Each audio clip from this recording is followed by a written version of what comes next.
భగవద్గీత 12వ అధ్యాయము భక్తి యోగము.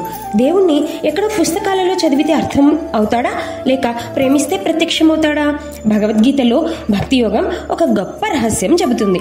కొంతమంది అంటారు దేవుణ్ణి ఆకారంలో చూడండి అని, కొంతమంది ఆయన పరిపూర్ణ చైతన్యం అంటారు. కానీ కృష్ణుడు ఒక్క చిరునవ్వుతో చెబుతాడు, దేవుణ్ణి ఎలా ఊహించినా ప్రేమతో పిలిస్తే వస్తాడు అని. అంటే దేవుడికి రూపం కంటే హృదయం ముఖ్యమన్నమాట. ఈ అధ్యాయం మనకు నేర్పేది ప్రేమకు అత్యంత శక్తి ఉంది అని. భక్తి మన అహంకారాన్ని ఎలా వచ్చినా సరే కరిగించేస్తుంది. ఎవరైనా ధ్యానం చేస్తారు, సేవ చేస్తారు, జపము చేస్తారు, కానీ పద్ధతి ఏదైనా భక్తి హృదయంతో ఉంటే దేవుడు చేరువవుతాడు.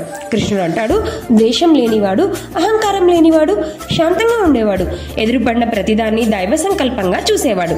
ఇవన్నీ కలిపినప్పుడు ఆ మనిషి భక్తుడు మాత్రమే కాదు, భగవంతునిలో భాగమవుతాడు అంటూ. మనలో చాలా మంది దేవుణ్ణి వెతుకుతాం బయటెక్కడో, ఆలయాల్లో, పుస్తకాల్లో. కానీ ఈ అధ్యాయం చెబుతుంది, నువ్వు ప్రేమతో పిలిస్తే దేవుడు బయట నుంచి కాదు, లోపల నుంచే ప్రతిస్పందిస్తాడు అని. కాబట్టి ఈరోజు ఒక్క మాటను మనసులో పెట్టుకుందాం, మన భక్తే భగవంతుడు అని. కాబట్టి భక్తితో భగవంతుని పొందుదాం. శ్రీకృష్ణార్పణమస్తు.